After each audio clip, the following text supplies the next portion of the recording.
చేత ప్రోటీన్ లోపం అనేది 90% 80% జనాలందరికీ ఉందట భారతదేశంలో.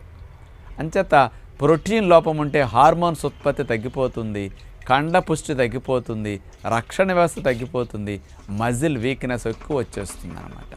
కాబట్టి మంచి ప్రోటీన్ ఉన్న ఆహారాలు మనం తినాలంటాం. పప్పు అంటే మరి ప్రోటీన్ ఎక్కువ ఉందనుకుంటాం. మరి అట్లాంటిది 4 రకాల పప్పులు ఈ దోశలు తయారు చేయడానికి వాడితే చూడండి, అతి బలమైన అతి మాంసకృతులు ఎక్కువ ఉన్న పప్పుల్ని మనం కలిపి దోశల కింద వాడుకుంటే బాగుంటుంది కదా. మీరందరూ పప్పు తినమంటే కొంచెం తింటారు, అందులో మళ్ళీ ఆవకాయసుకు తింటారు కదా, నష్టం ఎక్కువ ఉంటుంది. అంచేత హాని లేని విధంగా 4 రకాల హై ప్రోటీన్ పప్పుల్ని దోశలు ఇష్టపడతారు కాబట్టి రోజు మొలకలు తిని బోరు కొట్టినప్పుడల్లా ఈ రకమైన పప్పులతో దోశలు చేసుకోవచ్చని మీకు ఇప్పుడు చూపించబోతున్నాం. చూడండి, ఆ 4 రకాల పప్పులేవో. 4 రకాల